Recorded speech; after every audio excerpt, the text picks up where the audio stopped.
Welcome to another video. And as usual, before I get started, go ahead and smash that like and subscribe if you're new to this content. And to my current subscribers, I appreciate you guys more. So hey, let's just get right to it.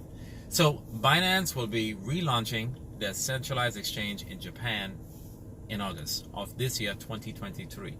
They went ahead and they acquired a company by the name of Sakura, a current centralized exchange, and they're going to go ahead and rebrand it. The question is, why did they not launch their very own exchange, and why did they have to go ahead and acquire a company?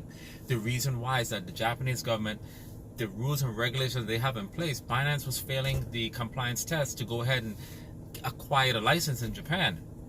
So as a result, they went ahead and acquired the Sakura company that had all the licenses, and just went ahead and now going to go ahead and rebrand it. They're going to go ahead and list all the tokens that they normally have on the international platform for Binance, which will in turn be introduced to the community in Japan. This can very well help BNB and drive the price up, and for all those tokens that are on the Binance Smart Chain, they will most likely see a little bit of a hike in the price. Now, why is Binance so big? What made them number one is that Binance got in at the right time, right after Bitcoin making this move and making a name for itself in the crash of Mt. Gox. CZ went ahead and started to put together his very own centralized exchange. It was all about the timing.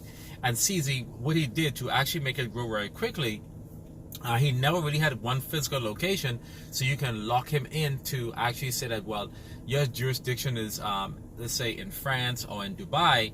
He was able to not claim a physical location and was able to make that exchange be available to the entire international space all around the world. But that actually came with a lot of different ripples, where Binance had to go ahead and do a lot of hoopla dances with different countries like France, different countries that said that he could not operate. But that opened the window for the centralized exchange that Binance CZ is actually running to actually grow exponentially, and it allows him to reach a more broader market before the rules and regulation actually started to hit CZ. So this is how you go ahead and launch your exchange without actually being impacted. But he went ahead and he cut a lot of corners. But as it stands right now, the centralized exchange, Binance, being the largest one, it doesn't matter what they do offer on their platform. Yes, they do have derivative and spot trading and all those different things. Many other centralized exchanges have those very, very same features. But I think the fact that it's out there so fast and been one of the few exchanges that has actually been very, very popular and known, he was able to get a jump start. Now, the customer service for Binance is very, very good in addition, and people tend to look at that. People look at how the ease of use of the centralized exchange. So it's really, really important whenever you have an exchange, you meet a lot of the customer satisfaction so people can feel comfortable in using it. And if there are times when people it seems difficult, it then becomes a problem. One key thing that Binance offered here in the United States is the ability to off-change. The Binance or US, the ability to off-chain to your bank account. That's key as well. Now, I am not sure internationally if people can off-chain to their different banks as well, but it's a high chance that they probably can. But we do understand the United States have put in major restrictions on the Binance or US, which forced CZ to actually pivot. Now, again, the Binance Japan is actually going to be really, really huge, and that's going to be a very, very big pivotal move in an event for Safemoon, because we're on the Binance Smart Chain. We can go ahead and see maybe a run up in price. So let's just stay tuned for that in the month of August. Now, what I want to talk about is that even though we don't hear much coming out of Safemoon within this week, the last information we heard about is reference to the cryptonomics. We are now approaching the later part of the month here. Even though this is summer, we're now getting more and more updates on things that Safemoon is doing. We're getting a lot more communication from the core team, and these are the things that I look at to see projections, to see if we're gonna stick the landing on projects that we say we're gonna go ahead and deliver on.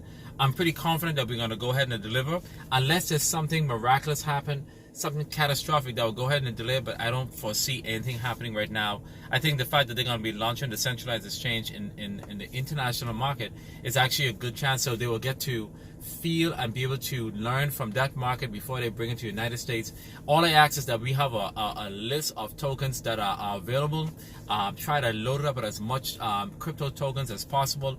Of course, we want to put those tokens that are on there that are legitimate, but let's go ahead and put as much as possible, and we'll see how that actually pans out. I do see Safemoon, the exchange, getting a lot of traction, because there's going to be excitement, and a lot of people that they're going to be amazed that, wow, Safemoon actually in fact went ahead and launched the exchange. That's actually really amazing, and I think that would be more of a rebirth. And for those of you that are holders of Safemoon, I think this would be more of a a reconciliation, that we have actually acclaimed something that is known as a project that a lot of people said that Safemoon would never be able to put together some sort of utility that's actually going to be a use case. So we will stay tuned for that. Now, last but not least, what I want to talk about, guys, is that we're going to talk about BBTF. BBTF does have their very own bot trading type of bot to allow you to go ahead and buy tokens, and I guess you can be able to use it to get in on different prices and sell it. I just downloaded today. I really don't know that much about it, but I'm really comfortable in using bots. I'm gonna go ahead and take a look at it from a trial standpoint. I actually really do like the idea of having bots, and the thing with BBTF is that they're constantly innovating. Even though I have them in a different wallet, whenever I do get a token, if I allow my spouse or my wife to go ahead and get a token, I've already vetted it. I'm really comfortable with BBTF, and I would not advise my wife to buy something if it's nothing that's worthwhile. So that's how I roll. I think BBTF is an excellent project. For those of you that are Safemoon holders, you guys should get in. I'm gonna go ahead and try to teach myself and understand as much about the bot. Right offhand, I didn't see limit order buy and sell, because when I just did a quick glance, I'm at work today, but later in the evening I'll go ahead and take a look at that. I'll look to see if there's a video on how to use it. Didn't have a chance. Again, I just downloaded today, but I like the idea of having that bot because I want to see the latitude and how I can use that. If I can use it with a variety of different tokens that are not on the Safemoon swap, how broad of a spectrum I can be able to use that. So stay tuned for my information on that. So again, like, share, subscribe if you're new to this content. And guys, I went ahead and put a tweet out in reference to where you can buy a Safemoon at a very good discount price, and I almost forgot to mention that in this video. And I know some of you guys would have DM'd me and say, hey, why didn't you go ahead and talk about that? So over on Mandela, the price of Safemoon is 40455. You can get a ton of Safemoon tokens over there. Go ahead and use the necessary methods to go ahead and access the Mandela exchange. Buy yourself Safemoon at a bargain price. There's one thing I learned about with shopping is try to find the cheapest price. And over on Mandela, it's 30173 on the Safemoon wallet.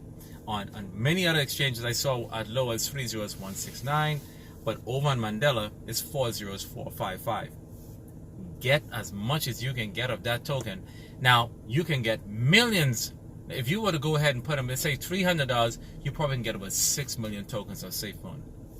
This is how you shop around. Try your best to get some of those tokens, and then you can then go ahead and then once you buy that, you can send your Safemoon to the Safemoon wallet. So hope you guys enjoyed this video. Until I see you guys again, you guys have a great day and peace.